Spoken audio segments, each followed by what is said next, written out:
Hello guys, তোমাদের সঙ্গে আমার একটা ব্লগ নিয়ে চলে এসেছি।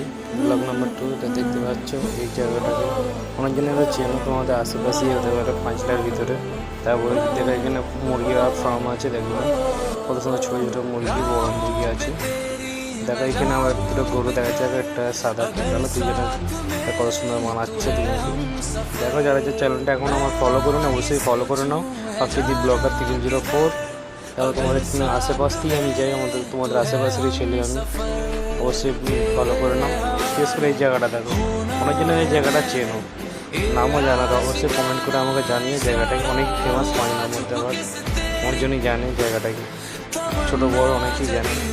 অবশ্যই কমেন্ট করে জানিয়ে জায়গাটা কোথাকার জায়গা, তোমাদের আশেপাশে হয়তো বাড়ি হলে অবশ্যই কমেন্ট করে জানিয়ে আমাকে। তো দেখো অনেকটাই সন্ধ্যা হয়ে গেছে বলে তাই তো আরও দেখা যাচ্ছে তোমাদের। যারা যারা এখনও চ্যানেলটা সাবস্ক্রাইব করুন বা ফলো করুন, অবশ্যই ফলো করে নাও। যারা তারা ইউটিউবে হচ্ছে অবশ্যই সাবস্ক্রাইব করে নাও। দেখো একটা স্কুলের সামনে দিয়ে যাচ্ছি পাঁচলার ভিতরে, দেখতে পাচ্ছ। অবশ্যই কমেন্ট করে জানাও তোমার যেখানে আশেপাশে থাকো, অবশ্যই কমেন্টে অবশ্যই জানিয়ে আমাকে।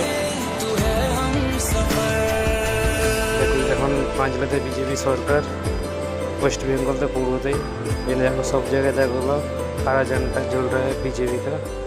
অবশ্যই যারা যারা এখনো দেখুনি অবশ্যই কমেন্ট করে জানিও। অবশ্যই দেখো বিকেলের দিকেও যা গরম, সবাই এখন রাস্তাঘাটে বাইরে দাঁড়িয়ে আছে। এর মধ্যে সুমন্দ্রদাকে দেখা গেল। অবশ্যই কমেন্টে জানাও তারা আশেপাশে ভিডিওটা দেখছো আমাদের। দেখো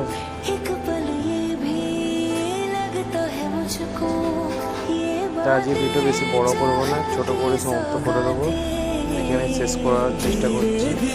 স্কুলের সামনে দিয়ে অবশ্যই যারা যারা দেখছে অবশ্যই কমেন্টে জানিও। আর কোথাও ভিডিও করলে আমাদের সুবিধা হবে বললো, আমরা সেখানে গিয়েই অবশ্যই আপনাদের জন্য ভিডিও করবো। এখানে এই স্কুলটাতে অনেকদিন পড়ালেখা করেছে, পাঁচলার মধ্যেই সেখানে